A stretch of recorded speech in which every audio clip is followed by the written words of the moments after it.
Can you please stop reading over my shoulder? Chelsea Gasley and I woke up the other morning and we were wondering why our cats were hanging out in the dining room. It turns out that there are three kittens hanging out under this little deck area in our backyard. I started to feed them and slowly, hopefully, gain their trust, but they hear any noise, they run under the deck and we can't reach under there. So I'm hoping that by feeding them, they will start to realize where they're fed and slowly be friendly. But this guy's a little cautious. Oh, there's Mama Cat.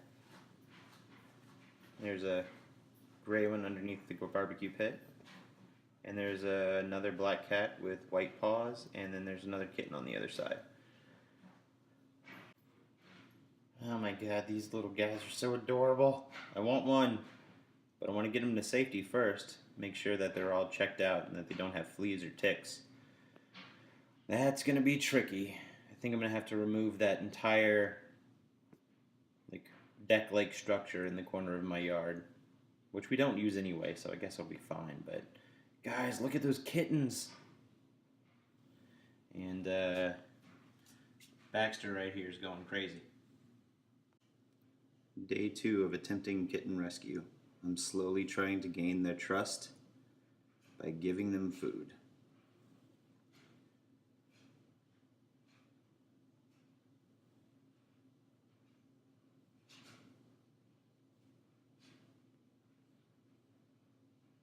Hey guys, how's it going? It has been a crazy week.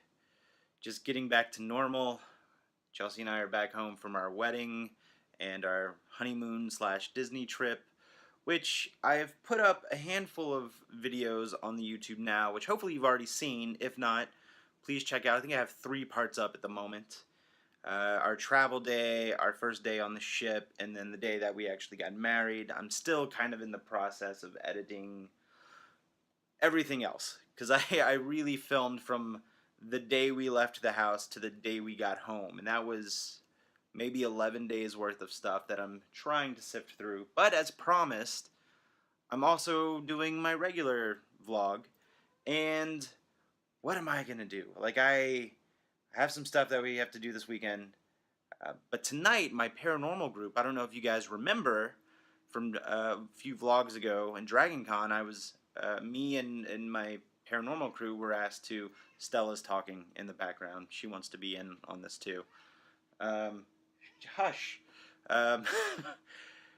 We were asked to do a talk at Dragon Con, or multiple talks at Dragon Con, and they were so successful that there were a lot of local libraries that asked us to do talks. So tonight we're going to go do a talk. I'm going to take you guys with me, and I'm going to pepper some of that footage in. And if you're interested, you can look us up and kind of see how we operate. But that also kind of keeps with the theme for the month. It's as of right now, it is Friday the 13th, right? So you have to do something spooky on Friday the 13th. And what's spookier than talking about ghosts and paranormal activity? So let's go and do that. Let's have fun. Let's get spooky. Let's go. Tell you a little bit about Paranormal Georgia Investigations. The 4 of us right here founded PGI in 2009. We cover Atlanta, the Atlanta suburbs, North Georgia, and honestly anywhere in the southeast. Right, and then I'm going to talk about our different types of haunting classifications. Typically, those top 2 are the only ones that we have dealt with in the past 10 years. So we've got intelligent hauntings and residual hauntings. All right, so measuring the EMF that Stephanie and Jordan were just talking about is really important for us. First of all, EMF stands for electromagnetic field. What's up, Jordan? So, you've heard us say the phrase EVP multiple times tonight. So let's clarify on what EVP is. It stands for electronic voice phenomenon. And we as paranormal investigators believe it's disembodied voices captured on audio, on say, digital recorders, analog recorders, etc., etc. Wow. So, how do we conduct an EVP session? Well, I'll tell you guys. So, let me see my slide. So we kind of have a certain protocol that we use for the team. So So what we'll normally do is on larger investigations, say if there's 8 of us, we'll split the team right down in the middle. So 4 on one, 4 on another. And the first team will go through the client's play. It will either be a residence, business, etc., a building. And we'll all take our audio recorders, we'll all turn them on. But sometimes things get a little hectic. We don't always sync them up and turn them on at the same time. But what we'll always do is we'll begin with a timestamp. We'll begin with a time, location, and who's in the room. So that way, if Clint, myself, Stephanie, and Heather are in the room, we can tell who is saying what. And if we get a voice that isn't one of ours, well, we can be like, oh, well, it was a male voice, but it was too deep for me or Clint, so clearly it must have been someone or something else. So we kind of walk in and we explain our intent. Because ghosts were people too once, right?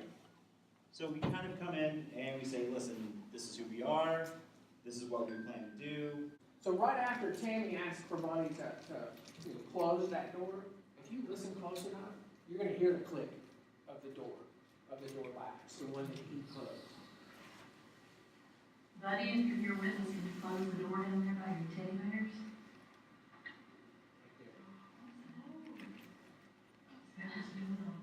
That door. That door just opened. That door just opened. Yes! Thanks for coming. Anybody got questions? Yes, sir. Our presentation is over. I'm here with my buddy Heather. And we're going to get food and drink here at Marlowe's Tavern. Oh, and look at that. They named the menu item after me. Well, that was a really fun talk at the library. Now I just kind of want to hang out and play some video games and... Hey, what the hell are you doing? You're playing my game! I always like giving these lectures on what we do as paranormal investigators. I still feel like there's kind of this stigma out there of, oh, you investigate the paranormal or you look for ghosts. Clearly there's something wrong with you. And no, again, like I've said this in a different video and I say it all the time, it's not necessarily that I believe that ghosts exist. It's that I'm fascinated by the fact that it's real to other people. Clearly these people are having some kind of experiences that they can't explain, and I'm interested in the inquiry. So whenever we go around and we do these talks, we kind of spread what we know or what we've learned as not only investigators but researchers in the paranormal field. So it's always a fun thing to do. It was also on Friday the 13th, so that was fun. Kind of adds to the Halloween season. But that's not the only thing we're going to do. Hopefully we'll hit up a really cool museum exhibit within the next few days. And we'll have more Halloween spooktacular events. Yeah! Also, if you haven't noticed, my beard is slowly but surely starting to come back. I've missed you, my friend. It's time for us to rule the world again. A couple of my spoils from my Disney trip is I got one of these Figment Pops and one for a friend, so I'm not scalping. I know the Funko Pop community all too well. But I lucked out and I got one of these Epcot 35th Anniversary Figment Funko Pops, as well as a Epcot 35th, a Epcot and Epcot. Sure, grammar's my thing. An Epcot 35th Anniversary pin, which I actually didn't grab myself. A friend of mine had to grab it for me because the park was way too crowded, and I didn't even bother. But thanks to my buddy Drunk at Disney for hooking me up with an extra pen. So thanks, man. Also, funny story about the Funko Pop. Supposedly they were sold out October 1st, which was the 35th anniversary of Epcot, and they were sold out for like a couple days, and everyone was looking for them.